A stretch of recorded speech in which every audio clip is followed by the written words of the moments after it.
The darker the whore, the brighter the flame.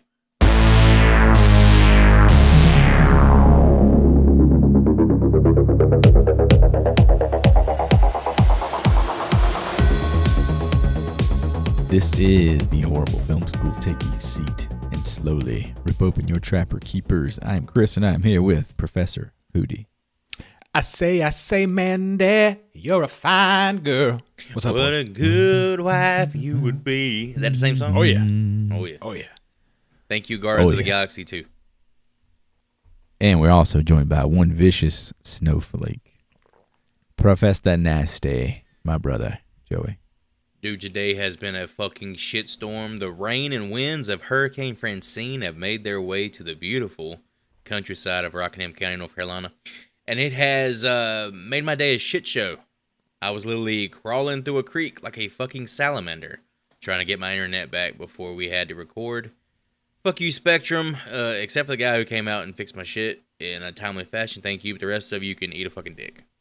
Did you fill out a survey for the work you received today? Here, I tried to offer the guy $25 to go buy dinner. Bro, what? I told him because he was literally, dude, I'm thinking he's out here on a fucking pole. He was on a pole while it was like thunder and lightning. On that everywhere. pole, Chris.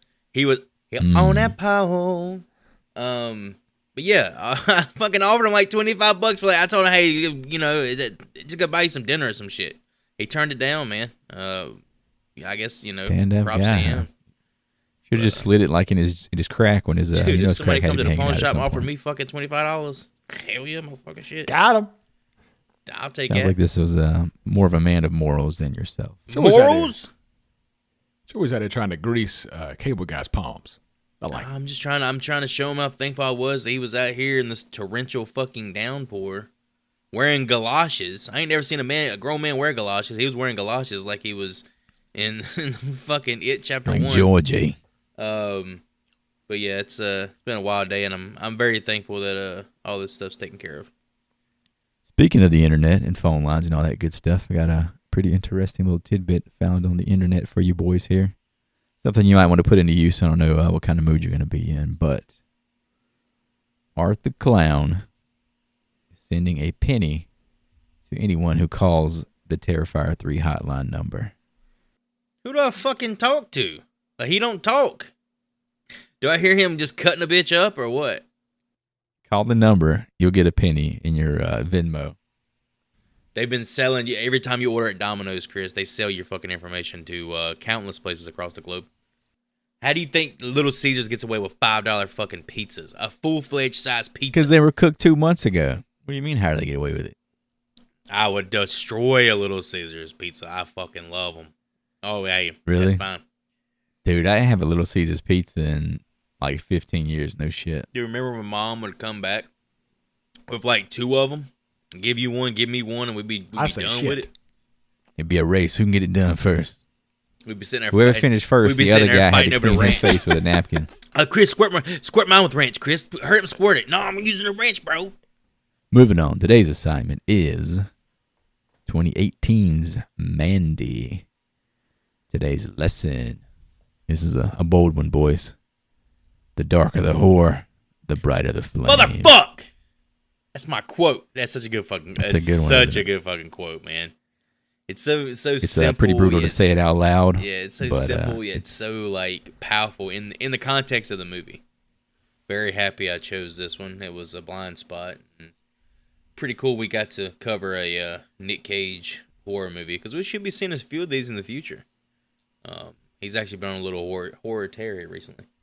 But in the traditions of 2018's Mandy, I'm going to mix it up a little bit. And instead of doing the positive first, we're going to do the negative first. How about that? We're in the upside down now. Yeah, for the negative review here, we have idiotic, meandering, and pointless, lacks any actual horror, utter waste of time by a noise, back on January the 2nd of 2019. Only watch if you're planning on hate watching, because there is so much mediocrity, nonsense, in this 80s music video. Trying to be a full-length feature. Scenes drag out way too long. The acting is below Z grade, whatever that means.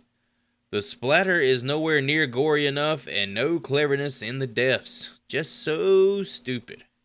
The only redeeming feature was some pretty lighting, though it lacks relevance to the cough story. Candy-colored, irritatingly lame snooze fest disappointment. 1 out of 10 stars. Brutal there. They took this movie up, put it in a bag, and set it aflame. Like, the acting is below Z grade. He's talking about like World War Z. You think F would be like the bottom? Kind of like, I guess. Yeah, exactly. I don't know anybody who grades down to a Z. It's a pretty fucked up He did spell school his if you name do. funny. He could be like from another country or something.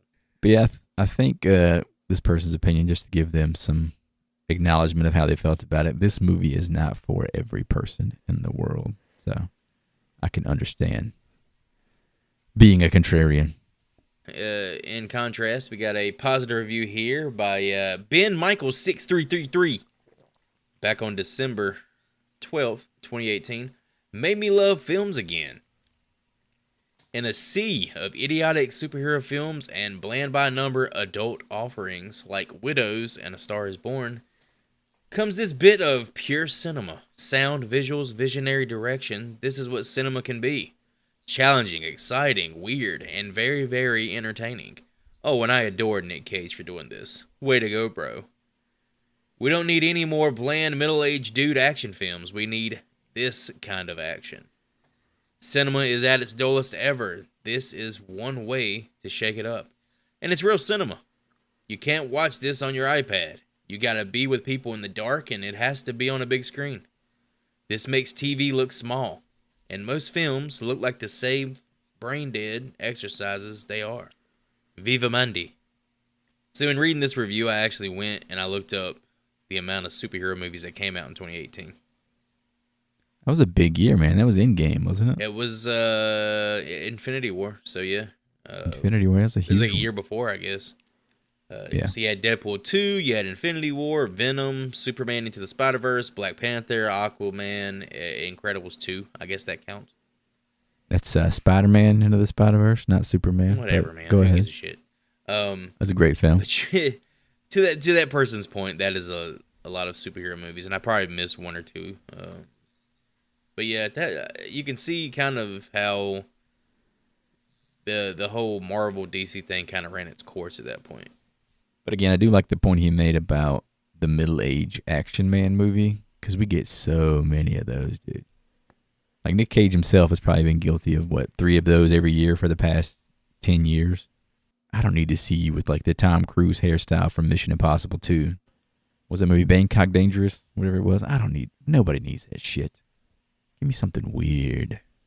Even like with Long Legs coming out this year. Love it or hate it. It was fucking weird. It was memorable.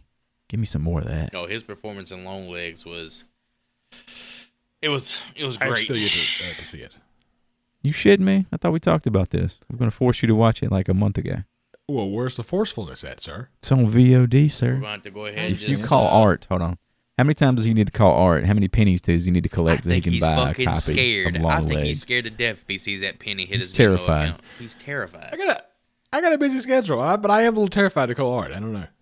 All right, let's go ahead and hop over to some of the cast, or not the cast, excuse me. Some of the crew and the all-important director.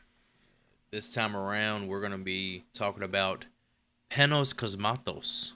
Very nice. Panos. And when you guys heard this last name, did anybody have like the Solid Snake exclamation point right above their head? Did it trigger anything in my Did mind? it trigger did not. anything in your mind from our past? It screams Greek to me when I first hear it. But I don't think it's a Greek name. It's Italian, right? Fucked about now. But Panos Cosmatos is the son I knew it was son of somebody. of George P. Cosmatos. George. Big Who George. George is a directed big deal. fucking Leviathan. Yes. So we've talked about this motherfucker. We cannot escape this damn movie. But he also back. directed Tombstone, so it's like, you take the good with the bad. Hold on. He directed Rambo First Blood Part 2 and Cobra as well. Yeah, but Ooh. you would talk about Tombstone, Yeah, Tombstone, I guess, is how Panos got his start in Hollywood. He was like an engineer or some kind of assistant on that movie. That's how he got started. That's why his I was researching him and I was like, why is this random? It's like Tombstone in '93, and then there's a big gap of nothing, and then he's Yeah, he was back a kid again. then. Apparently, got his first movie that he made in 2010 funded through royalties from Tombstone because he was part of the crew. Talking about Beyond the Black Rainbow. Whoa. Yeah, he paid for that with residuals from Tombstone. Isn't that fucking crazy? Have you seen? I'll be your Huckleberry. I've never seen that movie, but I watched like the trailer for it. It's another one of those psychedelic, what the fuck is going on type movies. This guy has a style. Vibes. This guy has a style. He also directed a single episode of Guillermo del Toro's Cabinet of Curiosities. That episode. Did you guys watch that? The Viewing. No, that sounds like something you would watch though. I watched every episode. I guarantee it. Which was the best? Do you one? recall the episode "The Viewing"? I think it was the season finale or the end, the last episode. From my little bit of research. If it's the one I'm thinking of, it's about birds, a couple of bird watchers, and it was not great. Oh, was it stylish though? It is stylish. Was the bird on a acid? gorgeous episode. No, it was about love and the loss of a marriage and that kind of thing. Oh, the fucking best lame, episode, bro. The best episode to me, and the audience can chime in if they want to, was the first episode with the guy from "O Brother Art Thou," the tiny one. I don't know his name. I bid farewell to old Kentucky. Dude, I know, bitch. He was also in Holes. Tim Blake Nelson. Tim Blake Nelson, whatever you just said. Dude, Yes. You should know him from great. Buster Scruggs. He's great in Buster He Scruggs. fucking Buster Scruggs is kills also it in good. Buster Scruggs. Yes, he was. So was Yeah, Tom that Waits. dude is cool. Dude, I have like that whole like segment where he's in it, like on my Spotify. Like I love that fucking music from that. That singing shit. cowboy So shit. good. Yeah, this dude's definitely like a product, obviously, of some sort of nepotism. Because I mean, that's 4 huge movies that his dad directed, and he got him started, which he didn't really pay off until after his dad had passed away. I think is when he started making movies, which is kind of ironic. But you pair that with Mr. Nick Cage, who of course we'll talk about, who literally changed his name to avoid being labeled as a product of nepotism. So I thought that was kind of an interesting parallel between the two. I got one more note about Mr. Cosmatos, if you don't mind. It's something that's gonna make you coom. He's got a movie coming out called Flesh of the Gods with Kristen Stewart and your fucking little boy toy Oscar Isaacs. That does sound good. Yeah, I like that title. Movie, it takes place in L.A. where a married couple like joins a cult for nightly violent and sexual adventures. This dude loves cult shit.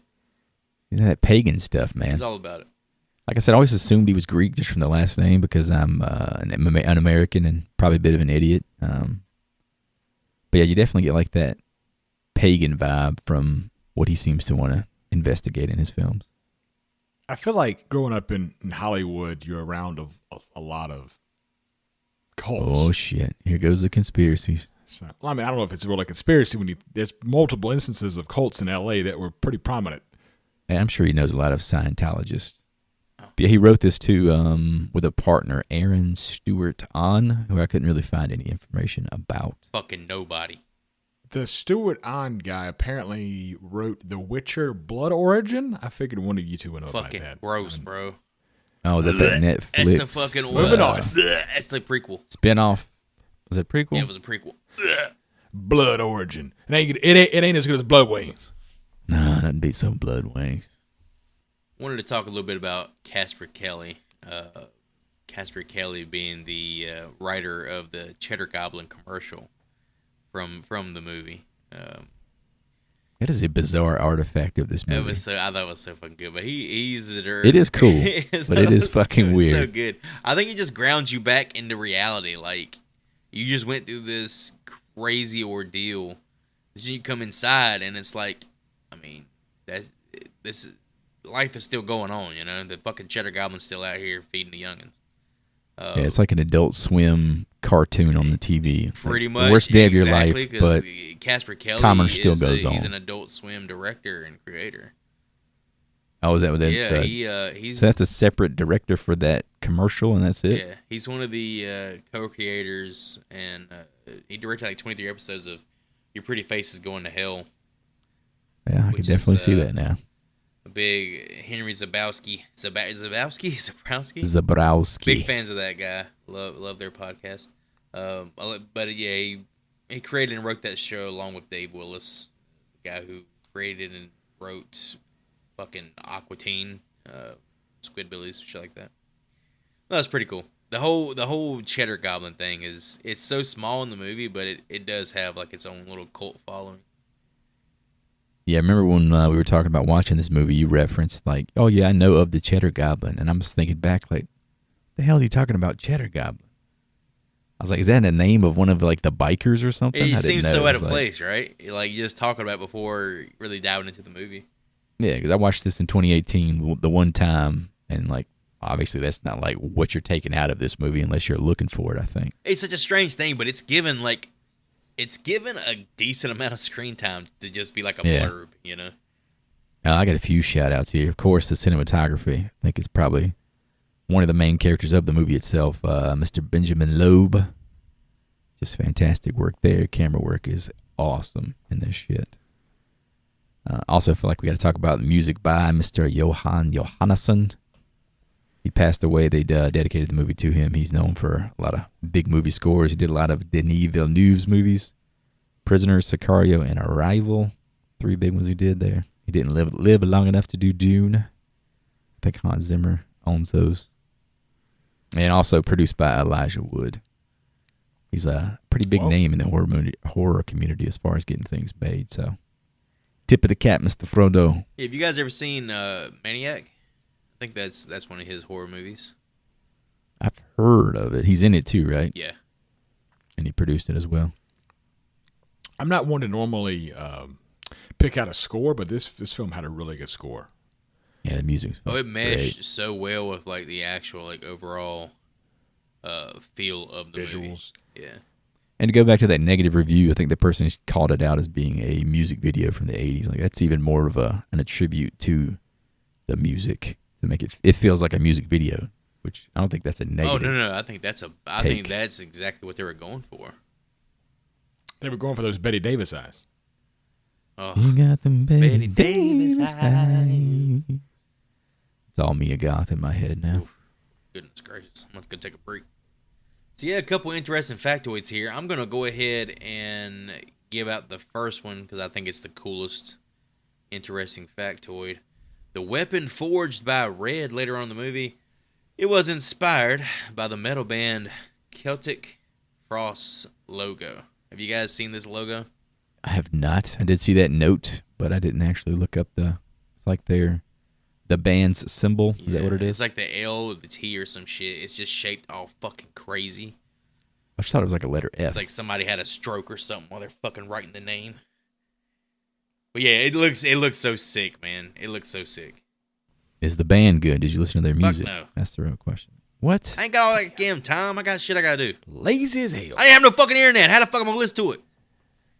You got self-service, man. Use your data, you cheap bastard. Dude, I'm telling you, my fucking data sucks.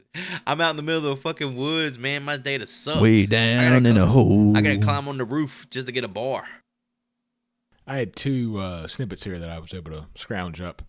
The first being in a 2018 interview, Nicolas Cage described his performance's inspiration. Cage stated, just before shooting started, my 14-year marriage to Alice Kim Cage came to a sudden end, which was a, quote, shocker for me, didn't see it coming, and those feelings had to go somewhere. So they went into my performance. You know he was channeling that kind of emotion. It seems like he's a guy who's been through a lot of marriages. Maybe Dude, it's just fucking me. 5 or 6. I looked. Yeah, but the fact that was coming off of a 14-year one, that's a big deal. He was like, Especially this when was you're- finally the one.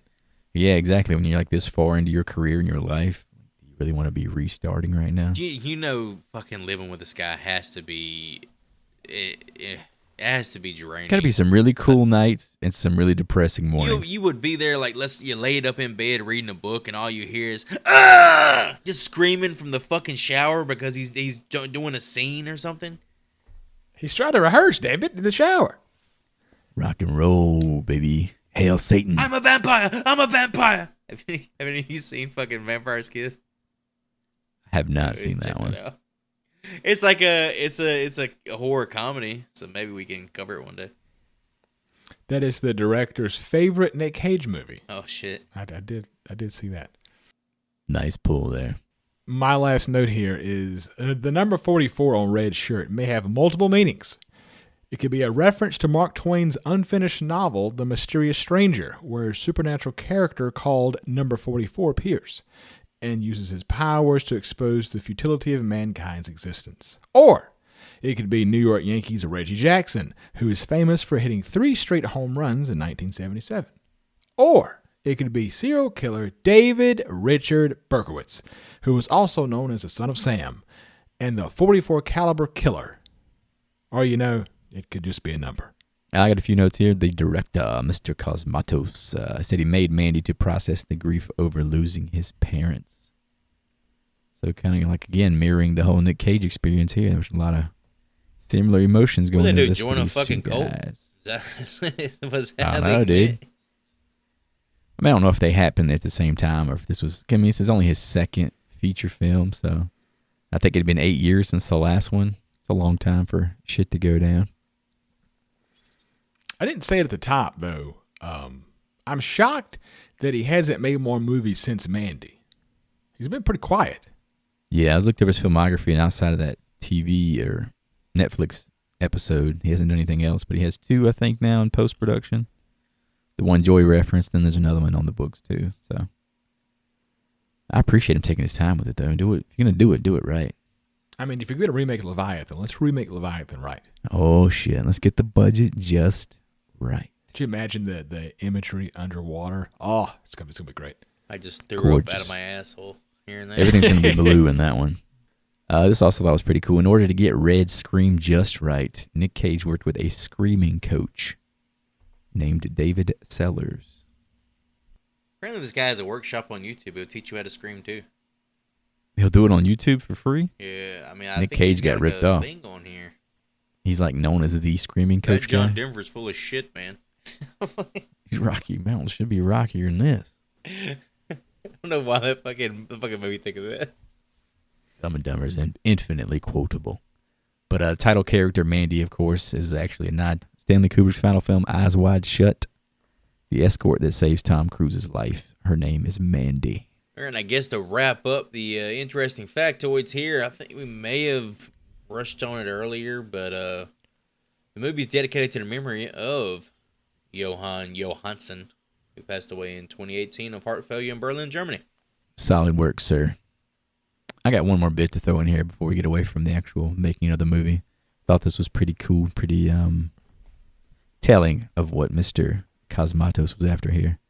The original plan was to shoot Mandy on 16mm film, but the budget would not accommodate the cost of the film stock, so it had to be shot on digital cameras instead. The film grain we see was added in post-production, so they would have that old school vibe to it. And mission accomplished, because it looks really, really, really good, in my opinion. They put in a lot of work to get this very specific image that is this movie to me. It's all about the imagery here. And it's impressive in the regard that it doesn't come off as cheap in how they were able to pull it off. Yeah, it's almost like retrofitting it in a way. And it seems like anything that's going to go through multiple passes like that is going to degrade in quality. But in 4K, this shit looked awesome. I only was able to use the DVD from the library for this film. So. Don't tell me you got a damn DVD from the library. Not even a Blu-ray? Shocked. The library had this thing. On like conventional DVD? I don't know what you mean by conventional. His ass is having to watch the fucking movie with a Viewmaster. It doesn't have Blu-ray? Blu-ray? Got the little goddamn clip thing on top, and it's just doing each little still. Well, I'm fascinated by this. Movies in 2018 are released on DVD. Yeah. Oh, shit. It said... They still make VHSs, too? I mean, this is blowing my fucking mind. I thought it had to be Blu-ray at this point. I think you still get special copies of VHS on new films. I don't know if that's entirely true, but I've seen it on Instagram. It's like buying a vinyl record, I guess. Now, that's what DVD feels like to me. Like, oh, shit, they still make those? Not quite as cool, but I see what you're saying. Not as cool. It's like buying CDs. Also, last note, this pertains to the budget and the box office. They expected this movie to make virtually nothing at the box office and make all of its money in the VOD market, which it did. But they didn't account for the high demand for theatrical screenings, so they actually had to extend its theatrical run by several weeks. It was a $6 million budget. The box office was $1.7 million, which apparently is $1.5 million more than they had anticipated it to be. Pretty fucking good. I mean, it's Pretty not solid. good, but at the same time, Weird business model, right? yeah, for a movie that's obviously not for everybody. So let's hop into this bad boy, shall we? Let's go into the red with red. When I seen them things, they were in a world of pain. But you know what the freakiest part was? What's that? They fucking loved it. When I die, bury me deep. Lay 2 speakers at my feet. Wrap some headphones around my head and rock and roll me when I'm dead. Cool little prologue thing they did before the actual movie started. Fucking metal. Super metal. In the Pacific Northwest, under cerulean day and vermilion night skies, war veteran and lumberjack Red Miller, along with his artistically gifted girlfriend Mandy, fish and read and wax traumatic in peace, leading an isolated yet content and amorous existence together. One day, while Red is away felling tree after tree, Mandy walks along a heavily wooded road and crosses paths with a white Ford Econoline, a van filled with the children of the new dawn. He's a damn lumberjack. You said Pacific Northwest, right? I didn't know if that was ever specified. The actual Okay. place they say it takes is the Shadow Mountains in 1983. This motherfucker lives in the Shadow Mountains as a lumberjack with this like artistic, cool girlfriend. Like that's his life. He lives in the middle of nowhere chopping fucking trees. Happy as a pig and shit. He's got a cool little interesting cabin in the middle of nowhere. It's a good life, man. I don't know about that cabin. It's got a lot of holes in it. It ain't A lot holes, of bitch. holes. That's glass. It was screened too. It wasn't glass. It was. You even know he built that house himself, though. Of course he built it himself. There were some bad carpenter jobs there. Salt of the fucking earth, man. Their bedroom was basically a screen-in porch. Meaning you could watch them fuck. I'm just saying if it's just you and like you had like 100 acres and there was never anything else to worry about. It's like his own little paradise he's living. I'm gonna tell you what. Except for this Colt driving around. The Pacific Except for that North, Colt, man. Pacific Northwest in '83, Sasquatch was a real thing. This motherfucker is plodding through the goddamn woods. He can see it through the window panes that is your walls. I don't know about that. But you get to come home every day covered in sweat with your cool girlfriend who's like in your big gothic t-shirts doing cool ass art. You get to watch old horror movies with her. That's just a good fucking Yeah, but life. she's a I'm goth. sorry. You know she wouldn't be like rubbing you down or nothing like that, or you know helping you take a bath in the creek or whatever it is they did. Oh, you don't think she's into the homesteading? Hell no. She's not gathering the firewood while you're She's too slaving busy away. painting a bunch of pictures and shit. Ain't making no money, but I'm she cool painting all the with it, pictures man. she wants. I appreciate. I do too. Artistic talent's a beautiful thing, but at the same time, she's doing all these beautiful paintings. But guess where her ass is working? Down at the goddamn Costco, taking people's money. the convenience store. It was the convenience store. It was Quick Mart. I think, Joey, I think Chris is trying to tell us that he really wants to be flown by chopper to his job, cut down trees, and then flown back. That's some Apocalypse Now shit. I get picked up in a chopper and dropped off in the woods, and I get to just cut shit down for 8 hours. Lumberjacks work way too hard Sign for your me little up, soft dog. hands. Don't even fucking start. I'm just saying, in a time where we have instant access to computers and information, and you just get stressed out and anxious, it seemed like he just had a good life. He would be that guy wearing those thick ass gloves. He get made fun of, kind of like the hockey players that wear. I would be full wearing the cages. gloves. Yeah, they get made fun of. But he also survived and lived to see another day. This is true. This is also true. And we're not talking about Mr. Red Miller, played by Nicolas Coppola, who you may know as Nicolas Cage. His middle name is Kim. Kim? Yeah. Not short for anything, just K-I-M? Nicholas Kim Coppola. That's pretty cool. It rolls off the tongue well. Yes. You think anyone calls him Coppola anymore? And Mom and Daddy. Like the family reunions and shit. Yeah, it's a Coppola Or is he reunion. It Nick? ain't a goddamn Cage reunion. There's no way you see him and say, "Oh, that's not Nick Cage." That's Coppola Cage. So Nick Cage's name is Nick Kim Cage. No, Nick Kim Coppola. I understand. Like, it ain't no way if he changes the last name and keeps the middle name, because that sounds goofy. Well, his ex-wife's name was Alice Kim Cage. So did she also take his middle name? You know what? Her middle name is Kim, not short for Might be Kimberly or onto anything. something there. I'm just looking at it from my notes here. We're obviously not linguists or very good at building family trees here. But Nicolas Cage, who you may know, at least I personally, as a child of the 90s, know, specifically for his run of movies in the 90s.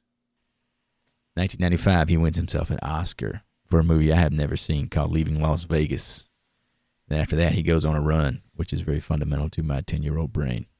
The Rock from 96, Con Air, 1997. Face Off, same freaking year, 1997. City of Angels, 98. Snake Eyes, 98. 8mm, 99. Gone in 60 Seconds in 2000. That's a crazy-ass 5 years, dog. I feel like this dude was at the drive-in theater every weekend that we went there. That's on a heater. He was, to me, when I was a kid, what I thought a movie star was. Yeah, I remember specifically when Face Off came out, I think just because of the way my mom reacted to the two leads, I thought they were the two best actors of all time because they were the shit. And we had no idea that John Travolta was on his last fucking leg. Exactly. I had no idea. I was like, this is the greatest actor of all time, and this is the other greatest actor of all time. And he wants to take his face off. Better John Travolta performance, Broken Arrow or Face Off? Oh, Unhinged and Broken Arrow. But Face Off, give me Face Off. Because he was having to he's do Nick Cage for half the movie. He's doing the Cage, exactly. There's a person that you're forgetting in Face Off, fellas, that we have to bring up. We have to talk about him. That's Thomas Jane, who was in Face Off. Oh my God, he is in the prison with him. That's right. Son of a bitch. He tells him how the boots work. Yep, the magnet boots. Son of a. That's the shit they have in Slam Dunk Ernest, isn't it? It's the shoes. They did reuse those shoes in a movie, but I forget which one it was. They're in That's Ratchet some and shit Clank. where they're walking on the moon, probably Armageddon or something. Yeah, Nick Cage, big in the 90s, obviously had a bit of a crazy run after that of making a whole lot of movies to pay back the IRS because he bought a lot of weird shit. Apparently had to sell it. A castle, a dinosaur skull, all kinds of weird, bizarro shit. But since 2018, he's kind of been on a run. Mandy, of course, 2018. Color Out of Space, 2019. Pig in 2021. Dream Scenario 2023. And Long Legs from this year. Did you guys ever watch Arcadian? He's back again. What is that one? I don't know that one. It's Arcadian has the dude from It Chapter Ready 1. Player One. The guy who plays the James McAvoy character. Bill, the lead? Yeah, it's got him and another guy. Man. But the character design in that movie is some of the craziest shit I've ever seen. Or the creature design, excuse me. He looks just like the kid from Ready Him Player and his One. sons?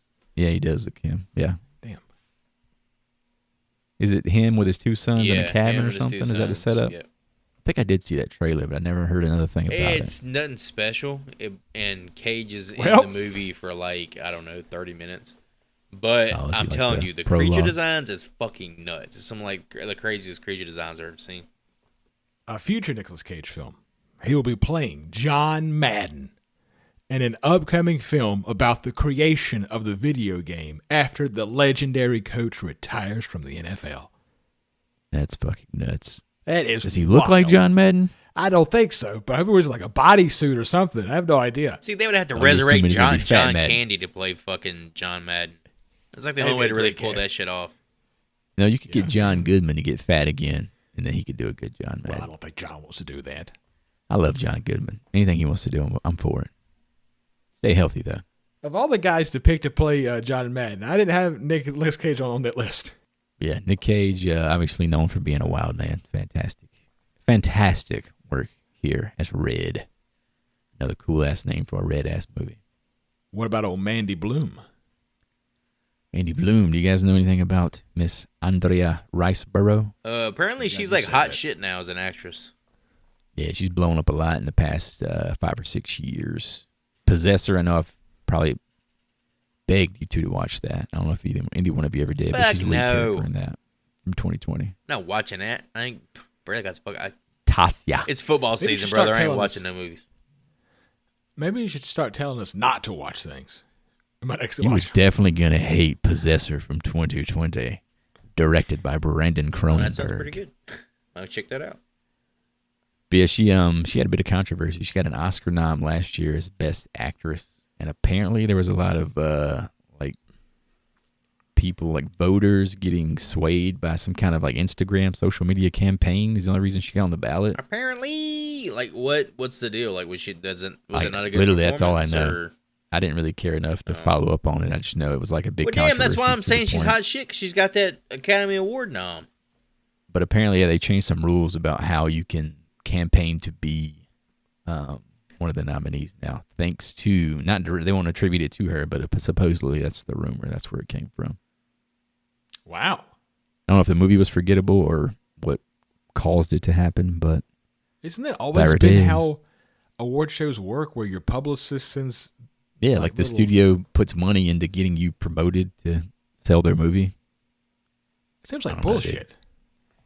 Once I saw it was attached to like Instagram, I was like, all right, I'm instantly out because I'm not a social media guy. Did you ever watch that Birdman movie? Birdman, Michael Keaton? Yeah, she was in Birdman, apparently. Yeah, I like that movie. And then like Nocturnal Animals. I remember that one. Jake Gyllenhaal and Amy Adams. She has such a memorable face that if I don't recall her in something else, then I just assume she was a big character. I remember Amy Adams' face every single goddamn day. Yeah, good in Possessor. Check out Possessor. Have we seen a title credit yet? No, you won't see a title credit for this movie for quite a while. Yeah, but we've seen a chapter title pop up, right? And those cool stylized Yeah, you get a couple of those before you even get to the actual title card for the movie. Yeah, it's like Near the Mountains or something is the first one. This shit looks awesome, dude. The artwork in this is great. The first title card is Children of the New Dawn, I think. It's those Shadow Mountains, and then they do the other one. Because they start at the Shadow Mountains, and then we get to the Children of the New Dawn. Literally, like what we're about to get to talk about here in a minute is that title card. But you guys noticed the way Jeremiah looked at Mandy, like when he saw her from the Econoline? Like he had to have it, bro. But I'm telling you, the way he looks at Mandy is the same way I look at the billboards when the nacho fries come back to Wendy's or come back to Taco Bell every time. Every time. You like that freeze frame of you driving by with your head turned just perfectly? Nacho fries are back. Fuck me. Nacho fries? With the Mexican seasoning, the dust on them? We got, not to veer off track here, we just got a Del Taco in my area, which is a California-based Taco Bell type chain. It was not very good. So, for anybody like Is it Del Taco, inferior to Taco Bell?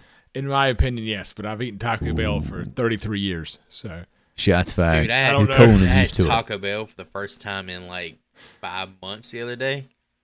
Dude, that shit hits just as hard 5 months after. Yeah, it's good. It's even better the longer you hold off. I'm gonna tell you, what's y'all's favorite? What's y'all's favorite item? You go to Taco Bell, you have to get one item. I've become really partial to the grilled cheese burritos. All right, yeah, those bomb. Those are banging. I haven't been in a while, but the chalupa combo hits for me. He's a chalupa guy. He likes that fried. Chalupa guy. If I'm going to eat fast food, man, fry it up. That cheesy gordita crunch is nice. I'm gonna tell you like the sneak play. The sneak play. You get the nacho fries and they're available, right? It's a secret menu. Here's the sneak play. Here's what you gotta do. You get the nacho fries, right? Gotta have the nacho fries every time. The 3 cheese chicken flatbread that they have there. That's some dollar menu shit. That's just like $2.50. I'm in my mouth's watering just talking about it. What time is Taco Bell close? I think they're between 1 a.m. Anyway, DoorDash, you get that. You put the nacho fries on the motherfucker with the cheese sauce. You get some sour cream, put it on there, and then you get the Too much work, man. Then you get the tahini. You got to put tahini on there. Oh, tahini. Oh, you got to bring your own damn seasoning, huh? Where's it? I ain't bringing it to Taco Bell. I bring it back to the house and eat it like a goddamn Joey goblin. whips out a backpack at Taco Bell with trinkets and shit inside. I always just He steals napkins. I never he leave the steals house napkins when he without goes a there fucking too. canister of tahini. Tahini. Tahini. It's just good. So what do you call that concoction? The tush push? I call We it. know that's how it's going to end Yeah, up. I call it the fucking butthole cleaner because every time I eat it, my butthole fucking gets Every blown 5 out. month cleanse. But it's so good. How did we get to this point? I don't What were fucking know. talking We're about? talking about nacho fries. I got a Del Taco near me. Yeah. Del Taco. Oh yeah, there's a book that's Mandy is reading during one of these scenes called "The Seeker of the Serpent Eyes" by Lenore Tor. Cool name. And hearing her read it, it's actually like it's not a real book. It was created for the movie, but hearing her read it, I kind of wish they had the book. But her reading this and showing it to the audience, it kind of shows that she has like a fantastical imagination. She's all about like fantasy and shit like that, and I think that becomes a big theme for the rest of the movie. Yeah, I think I read that the title of that book is actually the title of the song that is playing on the score in that moment as well. That's where they got it from. Whoa, that's cool. So Johann, shout out to that guy. Not only did he inspire the music, which he obviously created, but the actual text of the movie is a product of his work as well. Title card: Children of the New Dawn. Back at their compound, New Dawn leader Jeremiah pines over the girl he saw on that desolate road, commanding his flock to retrieve her. That night, Brother Swan and several other acolytes summon a quartet of monstrous leather-clad beings mounted atop motorcycles with the help from the Horn of Abraxas. After a tribute of what we think is blood, the demonic gang are sent after their targets. They are sent after Red and Mandy. A swift surprise scuffle with the sleeping pair ensues, and Mandy eventually wakes up to the sight of Red's unconscious body and obese Brother Lewis being dragged away in terror by the clawed hands of the demonic leader Scratch. She's unable to make out much else as a bag is placed over her head, and she herself is carried away. Yeah, this is imagery on 100 here. Shit gets pretty scary. We haven't really talked about it, but at this point, there's a lot of like just random red, random red, A lot of red. random green. Red. I say random. For Cosmatos, I'm sure it's not random. For your average viewer, they probably don't know what the fuck's going on. But there's a lot of symbolism with the color red throughout the entire movie. And that's the protagonist's name is Red. Obviously, it means something here. When each scene, I think it just denotes a specific feeling or a specific emotion. Like anytime you see it with Red and Mandy, it's obviously like love, passion, Love, passion, rage. stuff like that. And eventually, Red is a it big becomes a factor in terms of displaying the absolute furious anger of the Completion. title character. Have we talked about Jeremiah Sand yet? We can talk about him now. He's played by Linus Roache, who was in the Chronicles of Riddick and Batman Begins. I bring that up because it's Chronicles of Riddick, a horror film. No, Okay. Pitch Black is. Pitch Black is Oh. another one of those. Is the action sequel. Hell no. Ain't no If something way. begins as a horror franchise, are all of its sequels protected under that same umbrella? That's the question, isn't it? There's nothing scary about Chronicles of Riddick to begin with. There's creatures, Joey. Lots Hey, of there's creatures. creatures, but they're not like Creature stalking them in the features. shadow. He's literally stalking them. He's the fucking creature. He's the thing to be scared of. Beast. Like Starship Troopers at that point, yeah. I think he might be. I don't think he might be. He is my favorite character in this film. He's fantastic. I mean, he's going full throttle the entire time he's on screen. Yeah, as a cult leader, he's very he's not charismatic, but he commands your attention. I think he definitely works better on the second viewing. The first time I watched this with no context, I was like, what the fuck is going on with this guy? I think even during when we were doing the trailer reaction, like I think Joey thought it was a woman at one point. He has very long legs, very long legs centric. Yeah, he's fantastic. I mean, here's the thing for me. A lot of these actors are really, really good in their roles. I'm going to talk about more in my actual review portion, but like in terms of a standout, I think there's a lot of standouts in the movie. With Jeremiah Sand, did you guys get like Charles Manson vibes? Yeah, it's definitely like his crazy sex cult. Make everybody feel like he's daddy. And then the whole musician angle of him, too. I could see that definitely tying back the old Charlie. The failed musician. Obviously, it's the same inspiration, but I'm so tired of Charles Manson. Like, can we just... He's the one, man. He's the American one everybody references. What about this slack jaw dude? That dude make me want to breathe through my nose so bad. Wait, Brother Swan? The kid, the younger guy. Oh, you're talking about Brother Hanker. That's a... Every time I saw him, I was like, breathe through your nose. Like it was a reminder of me to breathe through my nose. Alexis Guillemot. And I think he played a bit part in 2016's Raw. That's a fucking good movie. I want to record that. He's got the window going up and the window going down. The window going up, yeah. Window going down. Funny bits in this movie for it to be like weird, dark, and gross. What about summoning the bikers? That shit was dope, man. Yeah. Like, at first you watch it and it seems like it's blood, and eventually we learn it's not blood that they're being offered in return for their services. But the actual guy who plays Scratch is Michael from Game of Thrones. The guy who had his... Who the hell is Scratch? Is that the Scratch is the biker? main biker. The one who actually drinks? Yeah, the one who drinks the LSD. It's Maga. He's the one that has his throat slit and his tongue tore out by Khal Drogo. No more as a stuntman than anything else, but we actually have that for quite a few characters in this movie. Straight ass, like Slipknot pulling up on bikes after the dude like plays his little piccolo to summon him. We're going to learn what's in the jar that he's gulping down later, but the fact that he took that thing to the face and what Nicolas Cage took, like in comparison, it's wild. Well, he was sucking that motherfucker. I had Brother Swan, was a big call out for me, played by Ned Dehaney, I think that's how you say it, who was in Sherlock Holmes. He was a man with Rose, was his role in that. And Peaky Blinders. Peaky Blinders, that's Charlie. He was in a lot of fucking episodes. Yeah, he's one of the... he's like at the top tier of the B characters, I would say. He's like one of their on the ground type. I need to go back and rewatch what I did. What I did. I'm weird, man. If I stop watching a show, I have to restart it. Like every fucking time. And go to YouTube, look up the Man of Recaps. Yeah, I don't like doing that though, because you miss like little things here and there. But those fucking accents, man, they took me out.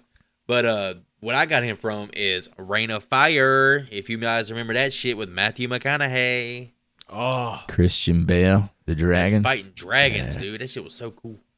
Motherfucker had that shaved head. But yeah, Peaky Blinders are doing a movie. Apparently, it's actually going forward now. So more Cillian Murphy in your life coming. Cillian. Yeah, them serving up the, how did Jeremiah refer to him? The porker. Oh, yeah, fucking brother Lewis. Yeah, the fat kid with curly hair. Brother Lewis is getting served up like a hog. Yeah, part of their arrangement with the budget tier Cenobites is you have to sacrifice in addition to providing them with their payment. But I like the idea of like this whole LSD ridden biker gang, who like fucking the members of, like I said, Slipknot and Gore, having a baby. Yeah. And like how closely tied that is to like reality, but how fantastical. Like I call them budget tier Cenobites, but that's not to take away from the costume design here. I think the costume they look cool. You don't get a really good fucking look at them because of the way the movie's shot. They're very dark. Well, that house scene, the electricity popping during the whole abduction sequence too. It's just terrifying, man. Probably the scariest bits of the movie right here. I mean, you have plenty of characters introduced at this point, but in terms of discussing any actor with a reputable filmography, Mother Marlene, played by Olwen Fourier, I recognize her from trailer for The Watchers. The trailer for The Watchers. I never watched The Watchers, but I remember her in Is that the M. Night fucking Shyamalan's trailer. Is that daughter's I don't think movie? it's her. I mean, I don't think it's not him, is it? His daughter directed. Oh, really? I didn't know that. Yeah. Is she going by Shyamalan? Yes. Oh, okay. So she ain't got the same self-respect that Nick Cage does, huh? More than nepotism on display. Nepo, baby. Speaking of Shyamalan, I think Hootie was a big fan of Trap. I was, whew, man, so much potential. So much potential. Kind of like Bryce Young. So much potential. It just did not land. But yeah, other than that, The Northman. She was in The Northman. Tarot. She actually plays Sally Hardesty, an elderly Sally Hardesty in the Netflix Texas Chainsaw reboot as well. And Fantastic Beasts, Crimes of Grindelwald. Damn, sounds like she's a accomplished lady. I'm going to tell you what. To be 99 years old or whatever the fuck she is really hot in this movie. If you didn't think so, quite that old. then you ain't got respect. She'll tell you. For she's a good lover, boy. She can predict your movements. How about that? That's crazy shit. She can predict I'm about to nut. She knows exactly what to do. She said, put a little tahine on it. Ooh. Oh, God damn. Make me squirt. how does she know? How did she know? Within Red and his girlfriend's glass house, bound and gagged, Mandy is drugged and brought before Jeremiah and the rest of the children. As the psychedelics take hold, she mocks Jeremiah and his self-made music, angering him, leading to a conclusion of fire and blood. Outside, Jeremiah pierces the captive Red's torso with the tainted blade of the pale night straight from the abyssal lair. The war vet watches helplessly with tears of sorrow and furious anger as his one love, wrapped in a gasoline-soaked blanket, is strung up and set ablaze. Satisfied with this outcome, Jeremiah and his disciples depart, leaving Red to bleed out, become a feast for the worms and the crows. Dude, the way they fuck her up, like with the drugs and shit, they hold her eye open and hit her with the dropper, and then they got a fucking wasp. Like some giant fucking massive wasp, and stabs her in the neck. Prehistoric wasp. It's a Yeah, that motherfucker was in amber at some look point. like this shit from The Mist. Had the fucking wasp mist, or Miss Wasp, and fucking stabbed her in the neck. It was so dope. Oh, I loved Hit her it. with that Thomas Jane DNA. That's what Oh, it I was. thought it was great. Yeah, that shit was brutal. Everything that happens here is fucking brutal. Him dancing and her laughing at his dick. That shit's brutal. Dude, he from both starts ends of the jacking off, spectrum. man. He tries to take the power back in the situation. He just starts fucking smacking it. And she's just laughing like crazy. Boy, I don't know what I'd do if a girl start laughing if I was fucking smacking off. Like, It's pretty brutal. It's I rough. think my fucking dick would just invert, turtle up. Yeah, he's trying to impress her with like, look at my naked gorgeousness and this cool ass music that I made. She's like, you're fucking. Dude, that music fucking was dog shit. Have you two heard of the Carpenters? It's better than the Carpenters. Better than the Carpenter. So, I have a tidbit on that piece of music. The song Jeremiah Sands plays in this scene is called Amulet of the Weeping Maze and was actually released in real life on the music site Bandcamp, becoming a bestseller on the site shortly after the film came out. Also on the same single is a 17-minute track in the style of an interview called My Journey, which details Sand's life and his views on the world and God. That's pretty fucking slick. I feel like with this movie, man, any sort of outside material you have available to you, it's probably beneficial for you to check it out before you watch the movie. To give you more of a Gather all your context. Yeah, to give you an idea about some of this. Yeah, I would agree with that. Because like I was saying, on a second watch, it's not that it was a bad experience really the first time, but it's definitely better once you have your kind of feet up underneath you and know what to expect. Yeah, not a lot of exposition. But yeah, I read about that scene because the actor who played Jeremiah, what's his name, Linus Roache. He really wanted to play the character, but he was like really against the whole jerking off scene. Like he's like, I really would love to do your movie, but I don't want to do that. And apparently Cosmatos like laughed and was like, it's no big deal. I'll pay you to let me jerk off on the screen. He was like, oh yeah, that's not important to the story anyway. We could just take that right out. But I guess in the moment, like that's how into the character he was. He was like, She was fuck it, let's do it. laughing at his stupid ass song and his little fucking cock hanging Let's out. do it live. And this I'll do it said, live. Stop laughing at me! I'm about to fucking... Yeah, he didn't want to be nude or anything, but I guess that's how much he liked the part. He got into it. It's fine to see him nude and see the whole thing. I don't want to see the dude jerking off. Thank God it was off camera. Oh, no, it didn't show it. He didn't want to, like, even the implication of the masturbation scene to be there. Okay. You were talking about the cinematography earlier, right? The way this fucking scene is shot and the way it's framed, where you have the children of the New Dawn all around him, and he's standing in the middle of the room with his fucking dick out in his little robe, and he's rubbing his nipples. He's rubbing his nipples and shit while he's, like, talking to her. And she's just laid back. Dilated pupils, like, huge pupils. It's like a painting, It's very artistically pleasing to the eye. I mean, not the fact that I'm looking at a guy's dick or anything. Well, I think you said it. I'm just like, it looks good. Not the dick, but the scene. All right, the whole having her wrapped up in a blanket. Did you guys think we were going to get a aha moment? Like, this ain't her that got burnt up, but the fucking fat guy? I mean, it'd be hard to pull off the fat guy's the one in the blanket because the blanket's only so big, you know? That'd be all. Oh, you thought they were going to pull like a tricksy thing on us? Yeah, I thought just some to shit was fuck going to with happen in the end. 'Cause, you know, he was wanting to bang her the whole time. And it's like, I'm going to go ahead and He burn was just trying this to bitch. kidnap her or something. I got you. Nah, I didn't think that. But I think not seeing her, just seeing like the writhing blanket was even worse. Oh, for sure. I don't know, man.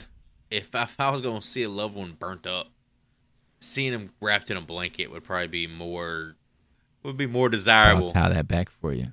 If you remember earlier in the movie, she had this whole story about these birds, starlings, that her dad got the kids together and showed them how to kill these baby birds. You know what? Fuck. All right, you about to hit me with with a some hammer. knowledge here. Yeah. So he said that they made him wrap the bird, bang him over the head till they were dead. So she was being treated just like those birds. Oh, somebody's on Reddit and fucking making posts. I made that note myself, motherfucker. Fucking nerd. Right here. Her in the bags equals just like the birds from her childhood. Mr. Cosmatos, you made a really good point here. Oh, That's bitch. a good observation, actually. I actually had a note about the starlings, too. I just didn't talk about it. She just confided that to him within the past couple of days, so it just pops a little bit harder. So we did think she's like a child of like abuse because of her like scar on her eye and shit like that. Like, obviously these two characters have traumatic pasts, and that's like part of what brought them together. That's what I'm saying. Like, the movie doesn't really have much exposition in terms of that. Like, you kind of got to piece it together. Thank God for Wikipedia. Fuck them. All right, I know we talked about the dick thing, but when he said let's be special together, and then he disrobed, and she was just like, "That's it. That's nice dick. Where's the rest of it?" She just hit him with that. I just thought it was so good. And then how they had Red bound up with barbed wire. Fucking sick was that shit, dude. Fading in and out, Red's resolve takes hold as he struggles against his bonds, the blood from his wounds allowing him to slip free. He crawls to the still smoldering pile of skeletal remains, cradling the charred skull of his beloved as it crumbles to ash, blowing away in the wind. Exhausted, he finds his way into the house and passes out, dreaming of Mandy and ultimately making the decision to seek retribution against those who've ruined his reason for being. Vengeance against the children of the New Dawn. Here's where we get the fucking Cheddar Goblin! Let's go! I'm gonna tell you what, man. That commercial is so fucking sick. It's a commercial. Puking on fucking kids' heads. It literally just put me in the mind of, like, the Gremlins. And everybody knows I'm a big Gremlins nut. Love the Gremlins. Part 1 and the new batch. Love them both. I got a connection to Ghoulies. Ghoulies as well. That's another good one. Yeah, the integration of the commercial is nice because it looks like it was shot in the early 80s. For a second, I was like, is this an actual like old-ass commercial of some really weird shit I've ever seen? Did you eat all the macaroni and cheese? Nothing's better than cheddar. Actually, I didn't write that because I wrote he fucking throws up mac and cheese all over the kids in the commercial. The Cheddar Goblin's gimmick is he throws up mac and cheese. He just fucking eats so much he vomits it at will. Oh man, but yeah, the Cheddar Goblin by Duvain has 60% more cheese than the other brands. Kids and goblins both agree Cheddar Goblin tastes the best. That's why Cheddar Goblin was rated number 1 3 years in a row. Cheddar Goblin by Duvain. It's goblin good. I would fucking buy This is a some in a great, this is a heartbeat. great commercial. Oh, yeah.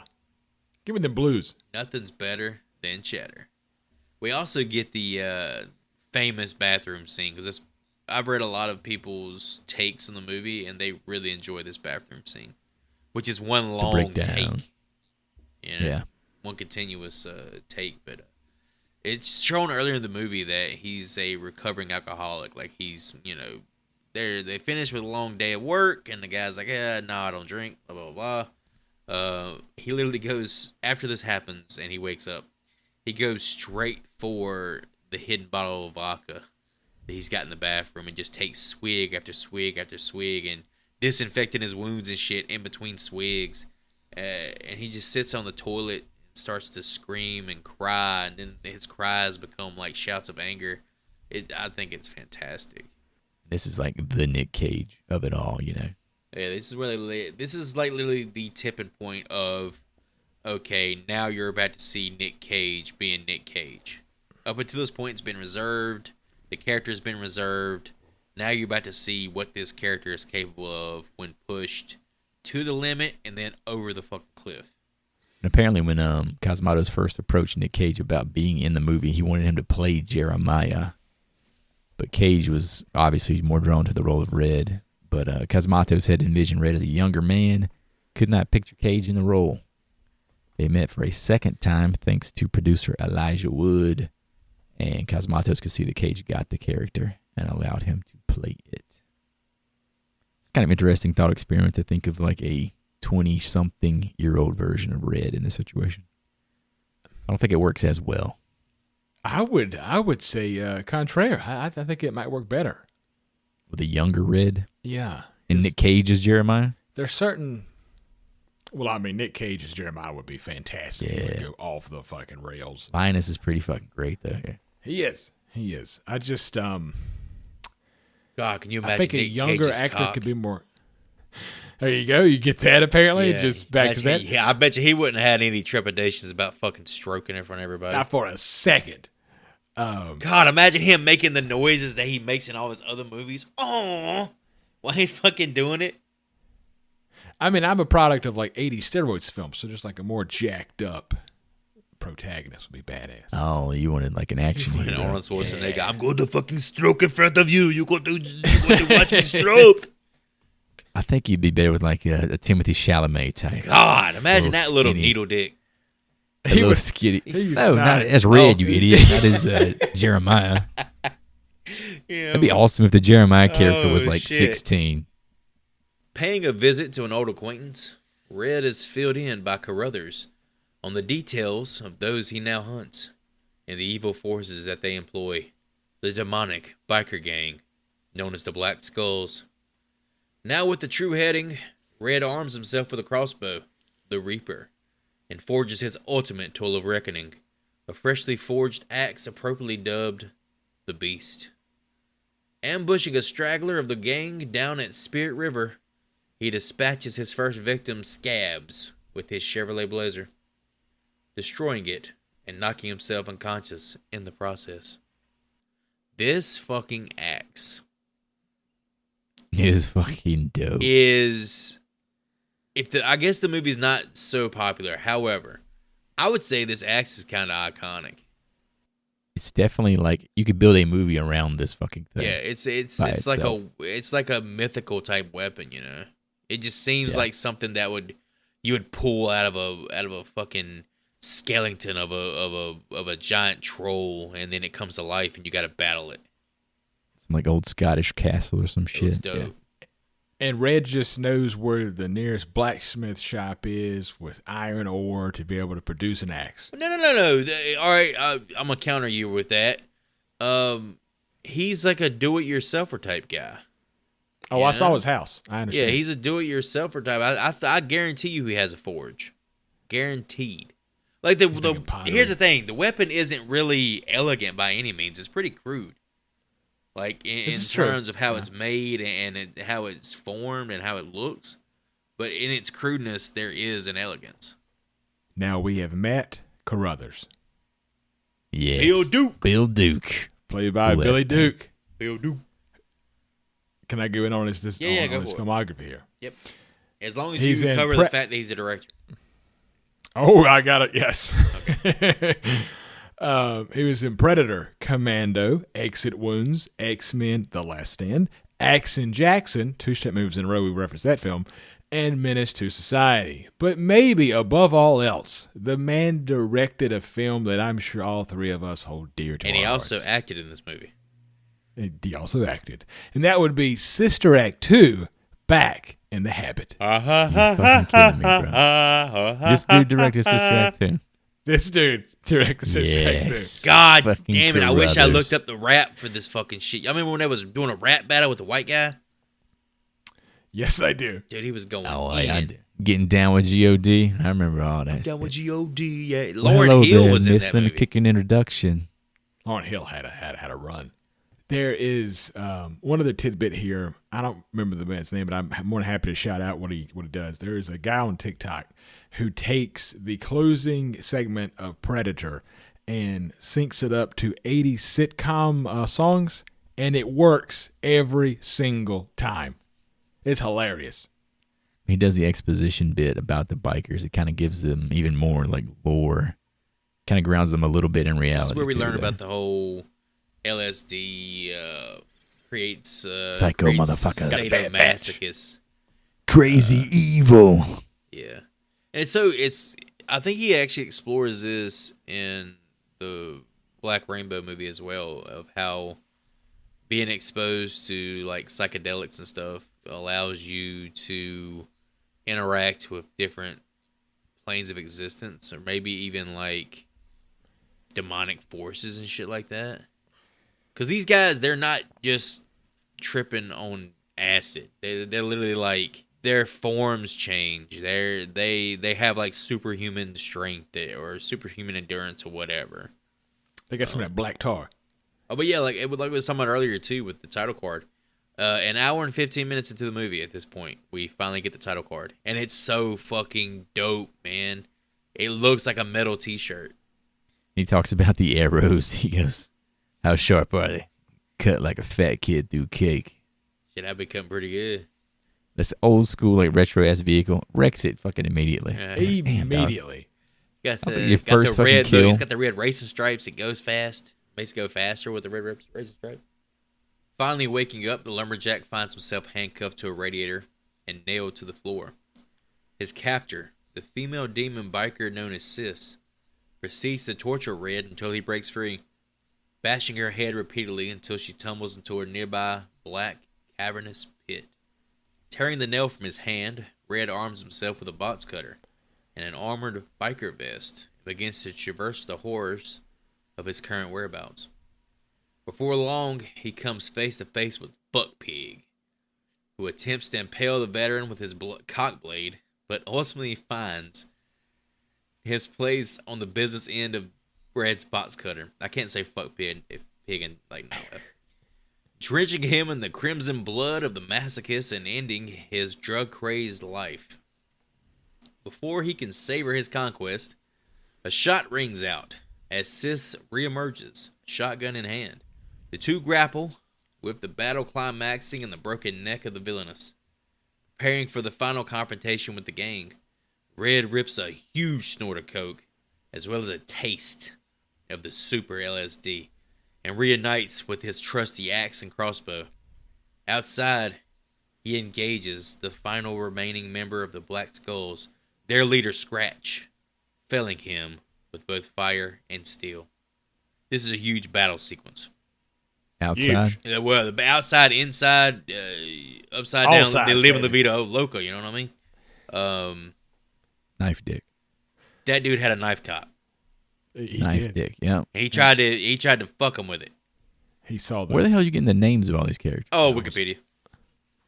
Oh, I thought you were just making them up. No. This is a pretty fucking intricate lore we got going Wikipedia, on here. IMDb, the credits have the names as well. The credits So is where the canonically they names have are. names. Yeah. I was about to say, because the audience has no idea who the No. fuck Sis is. Here's the thing. Throughout the movie, I don't think you know any of these motherfuckers' names. Gross, nasty leather boys. I'm not sure that they know their names. But I do know fuck pig had a knife cock. And he's literally watching porn, jerking his knife cock while he's doing cocaine. He killed an old dude with a knife dick? Yeah, he killed that. He killed that old guy, and then he killed the woman. Why'd y'all remind me? That was a hell of a shot. Why'd y'all remind me of that? Yeah, because you see that first. You don't see what happened. You don't know after the fact what happened. Oh, you see an old white guy with a bloody ass. Yeah, you know what happened. You got a piece of Chris. You talking about piece of shit together? There you go. There you go. See, I'm trying to find the thematic. Well, what do you think Cosmatos was meaning by this fuck pig and his bladed cock? What do you think the bladed dick was in the old man's butthole? Is he saying by having a bladed cock, he's not been cut? He's not had a circumcision. That character wasn't as creepy to me as I think you called him sis. Oh, as a girl. Okay, well, she with like how she looked at Red with like her mouth was oozing. I'm gonna tell you what, that's a woman after my own heart. Gonna hurt me in such a nice and sexual way. Ugh. When she cut his shirt, like when he was bound up on the radiator, she cut his shirt. He looked down. That's my favorite shirt. You ripped my shirt. That's what he says during the scuffle. Oh shit. Fucking great, more comedy. Well, what about Red laughing when his like face and teeth were covered in fuck pig's blood? Oh yeah, that was Nick Cage. So good, man. He was like, I fucking love this. That's part. That kind of goes to show just how dedicated he is to his craft, because he's guaranteed choking on fucking blood in that moment. Like the way it's shot, it's him. It's not a fucking stunt double. It's his face and throat and teeth and mouth and lungs filled with blood. Some syrup. Or, I mean, yeah, fake blood, whatever, but it's still. Some K-Row. Yeah, this whole fight sequence montage is great. And him hitting that big-ass mountain of coke and just smashing it over his face. This is the one sequence of the film that I remembered almost verbatim because of just how vividly, wild it was. Red takes a dabble of the jar jelly, and he gets blasted. Oh, he gets fucked instantaneously. He literally sees visions. He can see visions of the future and like where shit is. Like literally the next plot point is him following a vision from the LSD. Also, he smelt it and was like, I'm gonna try some of that. I'm gonna tell you what. Anytime I try new food, I always smell it first. Well, I guess that's good to do. I mean, it's very realistic. I'm a method actor as well. And then the fight sequence with Scratch was pretty dope. It kind of felt like, okay, this is the most powerful member, like, because he's kind of standing toe to toe with Red. But then when he fucking pushes him to the fire and chops his head off, and he picks that half smoked cigarette up, and he uses Scratch's head to light the cigarette up. Oh, it's just so sick. Dope shit. So Scratch he hit with the arrow and he didn't react to it. Yeah, right? He literally just pulled it out. That's what I'm saying. It gives him some superhuman stamina or endurance, I guess with any sort of drug-addled person. A big one back in the day was, what's that shit where it was turning people into zombies, like they were eating people? The bath salts. Bath salts. Remember, they would shoot somebody who was on bath salts and they would just keep coming. Yeah. Kind of like the same thing, I guess. But yeah, while he's burning and he's still taunting Red. Like the guy's he enjoys the pain. She's still burning. She burns. She burns. She burns. Talking about Mandy. Oh man. Yeah. I think even Carruthers had another cool ass line earlier where he was talking about the bikers. It's like, I've never seen people in so much pain, and they fucking love it. Following a vision during his acid trip, Red discovers the architect to the madness in a hangar, the man known as the chemist, who sends the vengeful north to the children of the New Dawn. What follows is the utter annihilation and massacre of those that did he and Mandy wrong. Brother Swan stabbed through the mouth. Hanker's head split by a thrown axe. Brother Klopek impaled on a chainsaw after an epic chainsaw fight. Mother Marlene decapitated beneath the Church of the New Dawn, and within those secret chambers of worship, Jeremiah too meets his end, his skull crushed between the wrathful might of Red's own hands. His quest for vengeance fulfilled, Red burns the remnants of the Church of the New Dawn and drives away with visions of a contented and peaceful Mandy filling his mind. Once again, a lot to unpack there, a lot of deaths, and a new character. Gory. This late in the movie. The chemist. Played by Richard Brake. this dude oozes sinister. Slime ball. Like a sinister slime ball, scummy type character. And plays it so fucking well. Richard Brake was in The Strangers, Chapter 1, which I heard was not very good. Barbarian, which was very good. And a callback to a previous episode with you, Chris. You, sir. And the days of you burning DVDs for yourself and your buddies. Oh, yeah. Yes, He sir. was in a film named Legacy with Idris Elba, Idris. Fantastic. which you personally burned for me on DVD. Let me get you a copy of that, sir. Here you go. 3 clicks and you're done. It has now been lost Not a to Blu-ray. time. That's Not why a he used Blu-ray. to suck on DVDs. He's attached. It's an attachment. It goes back. He also was Joe Chill, 2005's Batman Begins.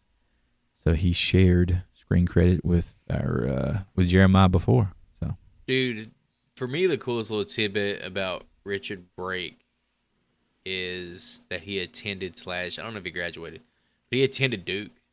Duke Yeah, went to University. fucking Duke, man. He's also the original Night King from Game of Thrones. Yeah, he's season 4 and season 5, starting with Oathkeeper. For me, his more recognizable roles, he was Portman from Doom. I don't know if you guys remember that movie. With Doom Dwayne with The Rock. The Rock Johnson. I don't think I ever saw that one. And, I can say I don't remember the that Billy one. Butcher character. I can't think of the guy's fucking name. He's Carl Urban? Carl Urban, great actor. But he was also the necrophile coroner from Rob Zombie's Halloween 2. He did. I thought this was pretty interesting. He has the tiger named Lizzie. Apparently, he arrived on set, and the director, Cosmatos, told him, "Oh, by the way, Lizzie is a tiger now." Apparently, the pet was originally a lizard. We got a fucking tiger on set now. Lizard's not quite as ferocious. What would have been a damn lizard named Tigger or something like that? I think it was a lizard named Lizzie. That's kind of dumb. Now let's keep the name. We got a fucking tiger though. I'm wondering if Nick Cage brought that with him. Yeah, I got those tigers laying around if you want to use it. It's kind of weird how they show this. Like, eventually, the chemist, he's like working with LSD. He's making a new batch. He goes to lick his fingers, and he's like communicating with Red, like telepathically or some shit.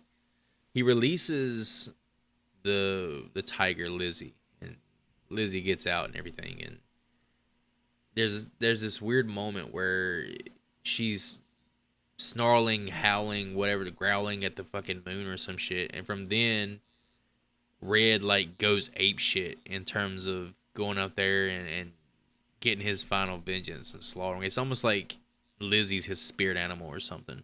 Yeah, because the chemist kind of points him to his final like conquest, right? Tells him where to go. And it's like he sets the tiger free. Yeah.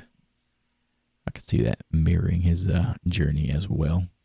He says something. He's such a cool quote, man, where he talks about, "You exude a cosmic darkness." That just sounds so fucking like weird to say, but at He the says same a lot time, of cool weird shit. I think he also says something along the lines of, "They did you wrong, huh? Why they gotta be like that?" Then he starts butchering motherfuckers. The axe to the face looked really good. That was a brutal one. that looked like some shit from Sin City. And he let the lady go, the one who was like the normal-ish, Oh, obviously Lisa. being used as like Yeah, a that was sex Lisa. slave. Yeah. Sister. She, I think he let her go. There's the implication. We don't really get a finality. Well, I think the on whole that. thing is like during the scene where Mandy's being lit on fire, she's kind of off to the side and she's not really relishing what's going on. She's kind of in fear or even disgusted by it. Even before that, Jeremiah makes her like take a knee and do Russian roulette in front of him. Yeah. Oh, to show like her devotion and shit. To Show him what love is. Yeah, that's talking wild. And she clearly ain't about it. Yeah. I was like, I think he sees her as a victim as well. That's why he probably doesn't attack her like he does every other member. Dude, of this cult. before he kills Swan, like the shit he says is ruthless too. She burned brightly, Mandy, Don't you think? It goes back to that quote from earlier talking about the bigger the whore, the brighter she burns. Like, damn, this bitch is a whore, dog. And the old lady pretty much being like, Jeremiah said I'm the best lover he's ever had. Oof. I can predict his movements. I can predict what my lover wants before they even know it. It says, Jeremiah says, I am the most sensual lover he's ever experienced because of my sensitivity and my empathy. She's not the only one who throws a little bit of proposition his way before they get the axe. Dude, just like a paper man, Jeremiah, when he comes face to face begging for with his mortality, knowing that this is the end, I'm going to do whatever I can to get out. Motherfucker literally says, I'll blow you, man. I'll suck your fucking dick. Is that what you want out of me? Oh, please, please, please, please don't do it. And this is all while he's got his head in his fucking hands, and he's squeezing. Looking down at it. And when he squeezes enough, and that eye pops out, and that blood pops out, red nuts. That ain't me being gratuitous or anything. He literally nuts. The ultimate climax. I finally got the release I was looking for. They're all fucking dead. That line, to make a connection, this is a reference to the short story Killing Nazis by Greek writer Nikos Kalpakis, hopefully. There is a scene where a character is on his knees begging for his life and says the exact same line. Cowards. So what you're saying is this Cosmatos motherfucker just steals lines. Well, I mean, it's kind of a cool reference to a Nazi being killed. So, like all the dialogue he has from his knees as he's begging for his life, and then he's reasserting his dominance again. It's all like his acting is just fucking great in this scene. He owns like the end of the movie because Nick Cage is kind of just like waiting for like 5 minutes to finish this guy off. Dude, he finally snaps out of being the old like little cuck thing. He comes back around, yeah. He comes back around. I carry God's gift in my heart, not you, me. Kneel before me. And then Nick Cage, a.k.a. Red, looks down and says, I'm your God now. And then fucking squeezes the head, blows a load. It's a wrap. Boom. Fantastic acting to wrap up the says, old movie. What do you think about the last shot of him, like he's all cleaned up, there's no blood, he's driving in the car with Mandy? The ending of this fucking movie, I don't understand what's happening, and I really don't care. Because I think it's so fucking metal and so cool how it ends. Yeah. I think he has to be dying. He has to. He's had too much drugs. All the drugs, and he's bleeding out this whole time since that flesh wound he never took care of in his ribs. I think that's why he hit up the drugs, to keep going forward. He got stabbed with the knife. He pulled his hands out of barbed wire before any of this ever happened. But dude, the way the movie ends, literally like when he's driving off into the sunset or whatever, however you would fucking call it. The sky is like super red, but there's 3 celestial bodies, with at least one being the sun. And it's kind of strange because the way the landscape is, it imitates the passage from the book that was read earlier by Mandy. Like the jagged rock formations, the celestial bodies, all that stuff. So is this reading as like, is this Red becoming a fucking psychopath or becoming mad? Like, is that the ultimate, like, takeaway from all this? I think it's like heaven for him in a way. Wherever she is, wherever she went, I think. Because they also had a conversation earlier about their favorite planets. Yeah, I think he's dead. He's dead or dying. Yeah. I don't think he's going to go to a hospital and, like, go about the rest of his life after this. Like, yeah. He's got nothing left to live for. The dagger here, whatever it is, he got stabbed with. Dude, that's like a fucking 6-inch wound. Yeah, solid. He never even takes the time to clean it up or repair it either. Never even looks at it. Well, he hit it with the vodka. He poured the vodka on it. I think he did that just to feel the pain. He just wanted to feel something. All he had to do was get some of that foam shit from Home Depot. He could have just stuck in the nozzle and just like pulled it, and it would have just filled up. Caulked it. Yeah, he could have cocked it. He could have got some cock on there. Could have got some Flex Seal. I bet you could have borrowed some of Jeremiah's cock. All right. This movie is a fucking experience. You have to see it. Like, it's hard to really put into words how unique and enthralling, I guess would be a good word to describe like the visuals and shit. Like, the plot and stuff is kind of generic. The whole revenge story thing. You've seen it time and time again. But the way in which it's executed, the themes and stuff, yeah, it's a great watch. This version of this story can only be told one way, and that's via movie, like a film. This would never work as a book or TV series or any other format. It needs to be visually experienced. What you're saying is, like, it couldn't be like a play? Couldn't be. I don't think it could be a play. It wouldn't have the same effect, man. Unless the lighting was just fantastic. Would be a hell of a play. All right, boys, let's put it to bed. What piece of memorabilia we bringing home from Mandy? This might be one of the easiest ones we've ever done. All right, the Beast would be sick.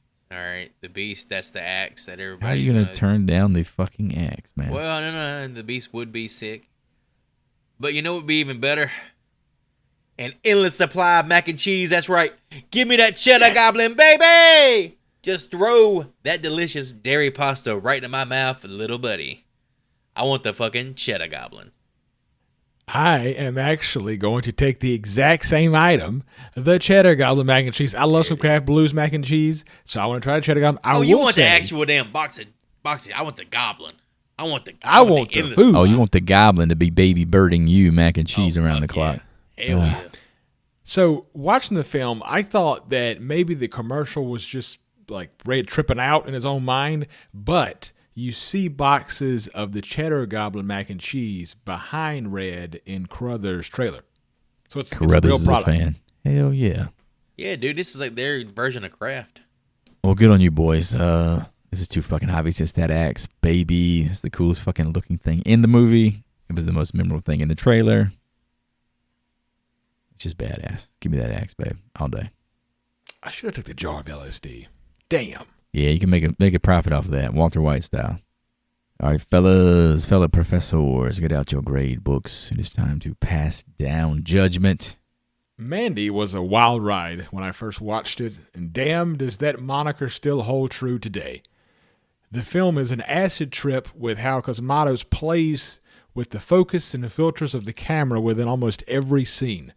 Nicolas Cage does a great job for his role here of building up the psychedelic breaking point. Linus Roache is the clear winner here for me. Spoke to that earlier with his portrayal of Jeremiah. He completely went all in on this washed-up cult leader character, and it shows in every scene that he is in. However, a negative note for me is that it can be a little too cute at times while trying to be artsy to aspects that it could have been pulled back from. With all that being said, I give Mandy a B. This was a revisit for me as well. I watched it in 2018 when it first came out on VOD. Did not have the joy of a theatrical experience, but rewatching it in 4K at home was a fantastic and very, very red experience. I love red and all the red attached to this movie. My favorite color. It's beautiful. It's fun to watch. The style here and the practical effects work are kind of what make this what it is. A lot of crazy kills in here with some pretty gnarly effects, some cool weaponry. Shit we've seen 100 times over, but never done with quite this much pizzazz. It was better on the second viewing, minus me having tried to sort out what was happening. Definitely much better with the context of repeat viewing under the belt. I feel like this was created with the exact audience that it wanted, that it had hooked in mind already. Like we were saying earlier, as far as the money that it made based on its budget and whatnot, I felt like it overperformed based on what it kind of presented to us in that trailer there. Nick Cage is that dude. I don't know if we could talk about him much more going forward. For 2018's Mandy, I will mark down a B+ for Mr. Cosmatos. Look forward to your future work, sir. So first and foremost, any and all criticism of this movie is totally valid and understandable as it's so abstract and open to interpretation. Not to mention all the overlong scenes and lingering shots and art house leanings in general.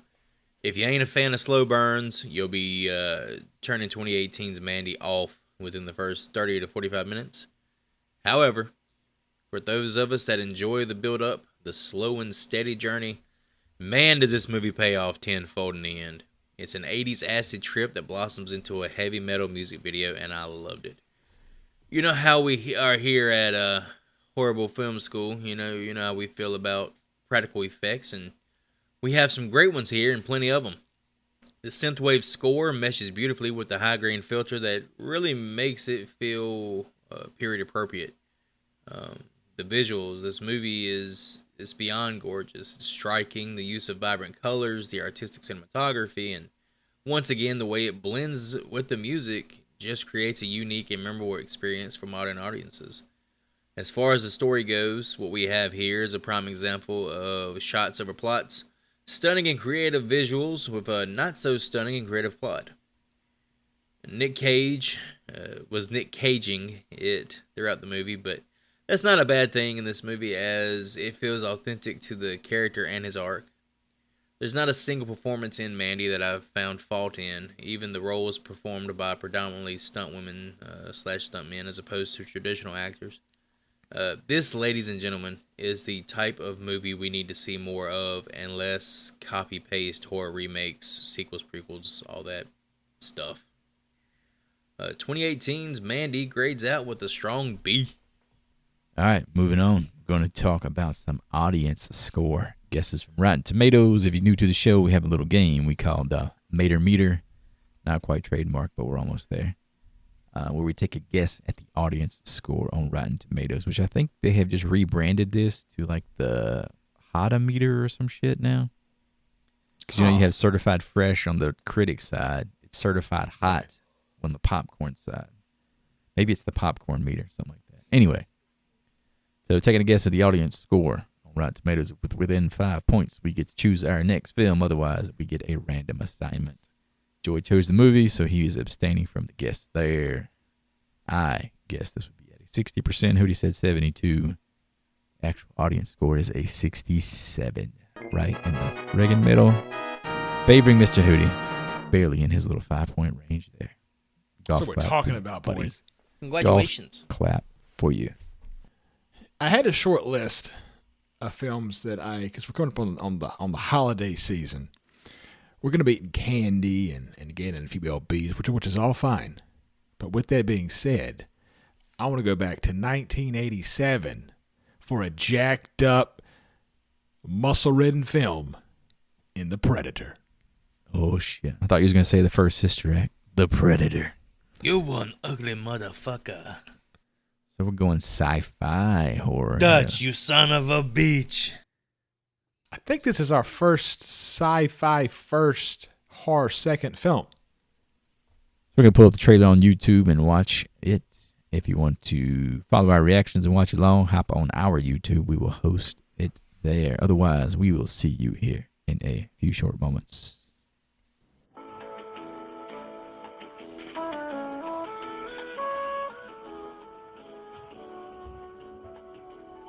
All right, boys, that there was the trailer. This was Hootie's choice, so he will not be guessing. So between you and me, Joy, where does that sit on the Rotten Tomatoes? Oh, you know audience people love this score? movie. Like in terms of like the audience score. I'm gonna go go to 80. I'm gonna go with an 88. Damn. All right, folks, looking around online, looks like you can watch this currently on. You can watch Predator with a subscription on Hulu, apparently. Alrighty, folks, thank you for listening. Check out our website, horriblefilmschool.com. You'll find links to all the episodes, the platforms, and the merch store. There are also 3 ways you can support this here podcast for free. Those are rate, review, and subscribe. While you're at it, send us some gnarly 80s t-shirts. I will be sending my personal support to women making fantasy art deep in the woods. May you forever be a real man's dream come true. Everyone else, sleep tight. As always, if you're hearing our voices, tell at least one person you know. Spread that love. Spread that campaign. Been doing a lot of interactions on Instagram and TikTok recently with audience members. A lot of good chat out there. Looking forward to future conversations. And with that, let's get oiled up, fellas, and let's go watch The Predator. And I'm out. Thanks for all the likes, the subs, the listens, the follows, the downloads. We really appreciate you guys and gals' support, as well as your time and attention. Be sure to join us next time where the hunt begins in 1987's Predator. Class dismissed.